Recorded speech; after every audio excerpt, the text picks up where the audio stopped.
Hello everyone, আসসালামু আলাইকুম। কেমন আছেন আপনারা সবাই? আলহামদুলিল্লাহ, আমি তো অনেক ভালো আছি। আশা রাখছি আপনারা সবাই ভালো আছেন। এই যে কালো কালো ব্যাগগুলো দেখতে পাচ্ছেন, এগুলো হচ্ছে আমার বাড়ির সোনার মোহর। তার মানে হচ্ছে এই ব্যাগ থেকে আজ যা বের হবে তা হচ্ছে আমার গার্ডেনের গুপ্তধন। তো এই যে কালো কালো ব্যাগ, এই ব্যাগগুলোতে কি আছে? এই কালো কালো ব্যাগগুলোর ভিতরে আছে হচ্ছে গোবর। এখানে হচ্ছে ঘোড়ার গোবর আমি অনেকগুলো কালেক্ট করেছি।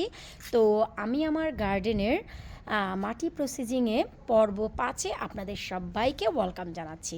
তো সবার শুরুতেই আমি যে কাজটি করব, এই ব্যাগের মুখগুলোকে শুরুতে আমি খুলে নেব। এতে করে আমার পরবর্তী যে প্রসেসিং সেটা দেখাতে অনেক ইজি হবে।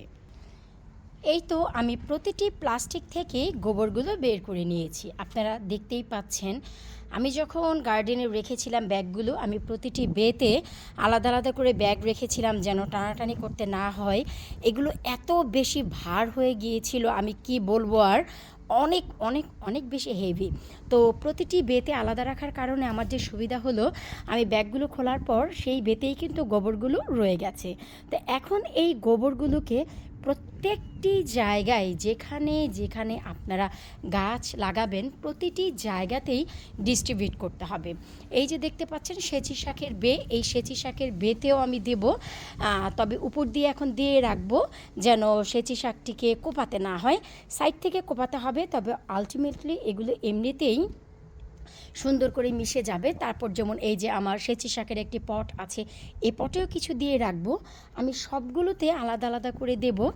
আবার হচ্ছে ওই যে ওই পাশটি আমার পেয়ার গাছের পেছনে বেশ কিছু মূলা গাছ লাগিয়েছিলাম, আপনারা সবাই জানেন। আলহামদুলিল্লাহ, এই যে দেখুন মূলা গাছ তো বের হয়েছে কিন্তু কোনো লাভ নেই। একদম কর্নার থেকে যদি দেখেন, প্রতিটি জায়গায় বিড়াল এসে মাটি খুঁড়িয়ে বীজগুলো অলরেডি কিন্তু নষ্ট করে গেছে। তো যেগুলো নষ্ট করতে পারিনি সেখান থেকে এই যে দেখুন মূলা গাছ কিন্তু এই যে বের হচ্ছে, এই যে। তারপরে আমি এখানেও দিয়ে দিব। তো সব জায়গায় হচ্ছে এখন এই গোবরগুলো মিক্স করার পালা। তো কিভাবে আপনারা মিক্স করবেন, কিভাবে কি করবেন, তো চলুন ভিডিওটি শুরু থেকে শেষ পর্যন্ত দেখেন, তাহলে আপনারা সব কিছু জানতে পারবেন। বিশ্বাস করুন রে ভাই, এত বেশি ঠান্ডা যে আমি জমে যাচ্ছি, কিন্তু প্রতি বছরই আমি ঠিক এইভাবেই আমার গার্ডেনের মাটিগুলো প্রস্তুত করি। আপনারা প্রতি বছরই আমাকে জিজ্ঞেস করেন, কেউ কারো কারো কমেন্ট তো আমার একেবারে অন্তর ভরে যায়, যে দিদি কিভাবে মাটির বেডটি আপনি তৈরি করেন, আপু কিভাবে আপনি মাটির বেডটি তৈরি করেন, যে আপনার এত সুন্দর লাউ কুমড়ো বা করলা বা লাল শাক ডাঁটা শাক এই যে মেন মাটিতে থাকে এত চমৎকার হয়। তাই কিন্তু আমি আপনাদের সাথে আমার গার্ডেনের মেন মাটি তৈরির পর্বটি শুরু করেছি 1 থেকে। তো পর্ব 1, 2, 3, 4 দেখেছেন। আজ হচ্ছে আমার গার্ডেনের মাটি তৈরি পর্ব 5, আপনারা দেখতে পারবেন পার্ট 5। তো এই যে গোবরগুলো যেহেতু আমরা এখন মেশাবো, তো এর আগে যেহেতু এই সাউথ ইন্ডিয়ান নায়িকা একটি ম্যাক্সি পরে সেটাকে কাছাড় দিয়েছিল, আজ আর তো সাউথ ইন্ডিয়ান নায়িকা ম্যাক্সি পরেনি। তো আজ যেহেতু এই গোবরের ভিড়ে আমি যাব, তো কিছুটা তো প্রসেসিং করতেই হয়। সবার শুরুতে আমি হচ্ছে দুটি প্লাস্টিক নিয়েছি। কেন নিয়েছি? কারণ হচ্ছে এই যে জুতোগুলো যেন একেবারেই মানে কাদা কাদা হয়ে না যায়, তাই এই যে দেখুন আমি এই কাজ করেছি। তো আমি কিছুটা এই যে বেঁধে দিচ্ছি, দেখুন।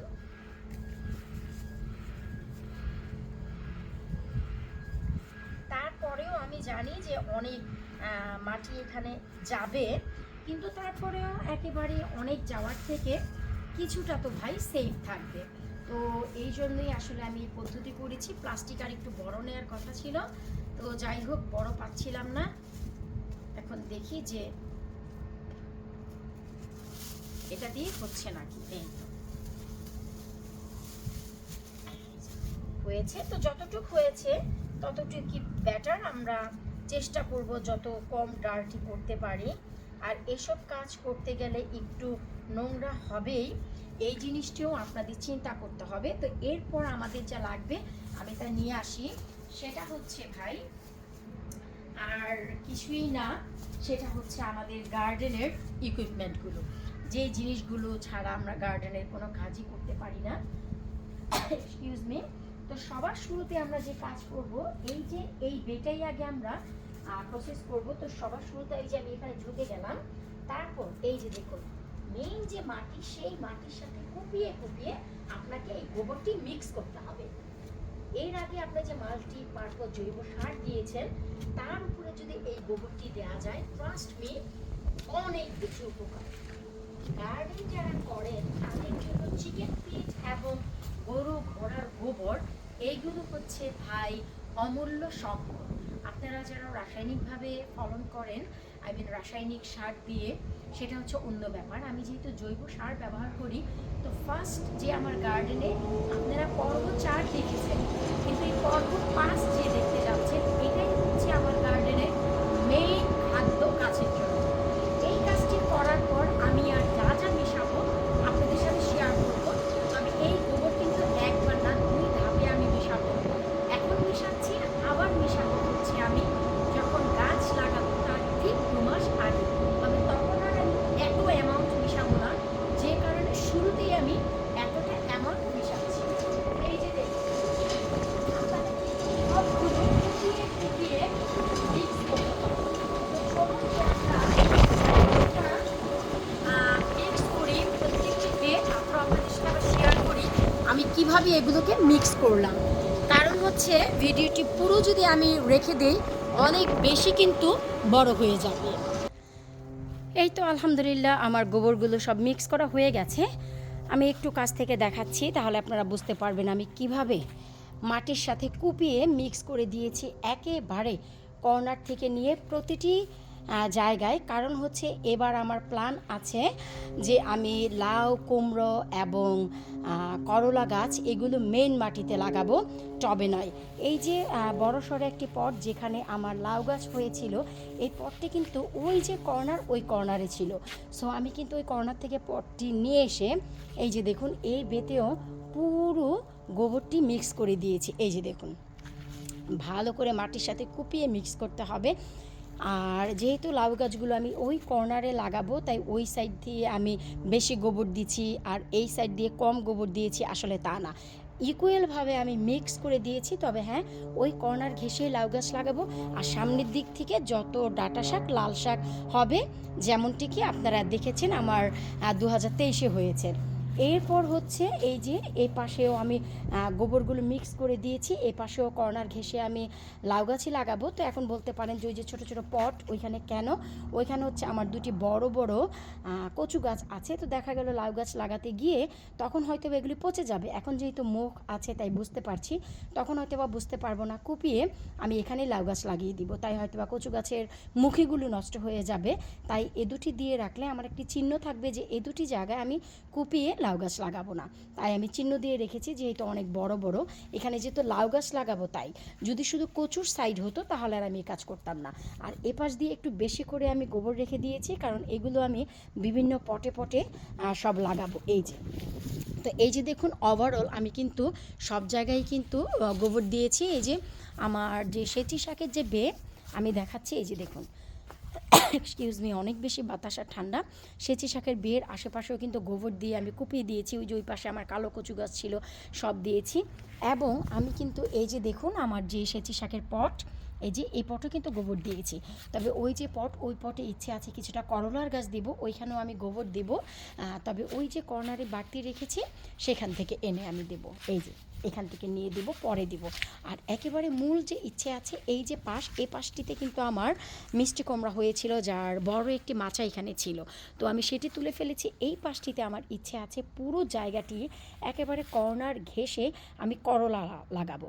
এখানে করলার ফলন করবো এবার মেন মাটিতে। সামনের দিক থেকে আমি লাল শাক বা ডাঁটা শাক দিয়ে দিব, বা পালং শাক, যেটাই দেই না কেন এখানে লাগাবো, খুব বেশি ইচ্ছে আছে। আর এই হচ্ছে কচু শাকের বেল।